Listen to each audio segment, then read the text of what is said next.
கட்சிகள் ஒருங்கிணைந்தனால பயம் ஏற்படுறது முதலமைச்சருக்கு பேசுறாரு எடப்பாடி சொல்றாங்க, இவரு சொல்றாரு, பிஜேபி சொல்றாங்க. ஏங்க நாங்க எது பதில் சொன்னா கூட பயந்துட்டு சொல்றோம்னா என்ன அர்த்தம்? நீங்க இல்ல ஏதாச்சும் சொல்றோம்னாக்க பயந்துகிட்டு தான் அதை பண்றோம்னு சொன்னா இது என்ன நியாயம்னு எனக்கு புரியல.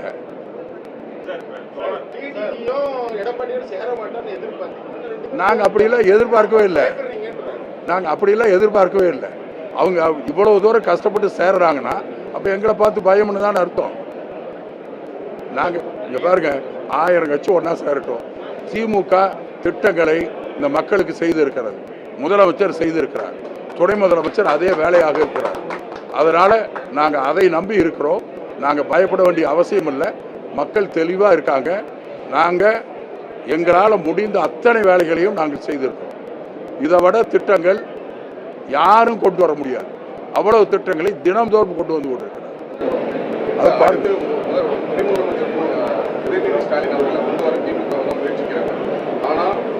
திமுகவும் சரி, அதனுடைய கூட்டணி கட்சியும் சரி, இது இந்த 2024 அவங்களுக்கு கடைசி தேர்தல் எடப்பாடி பழனிசாமி.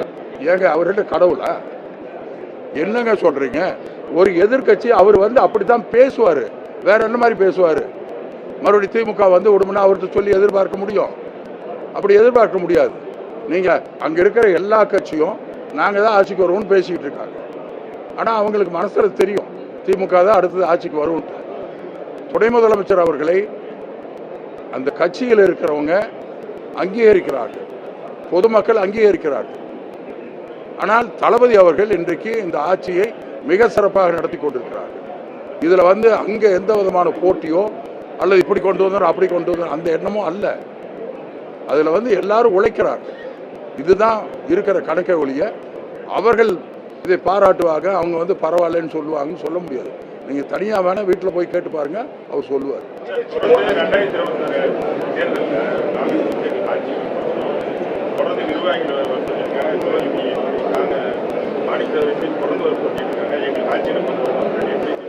இது அறிவாலயத்தில் உட்கார்ந்து பேசக்கூடிய விஷயம்.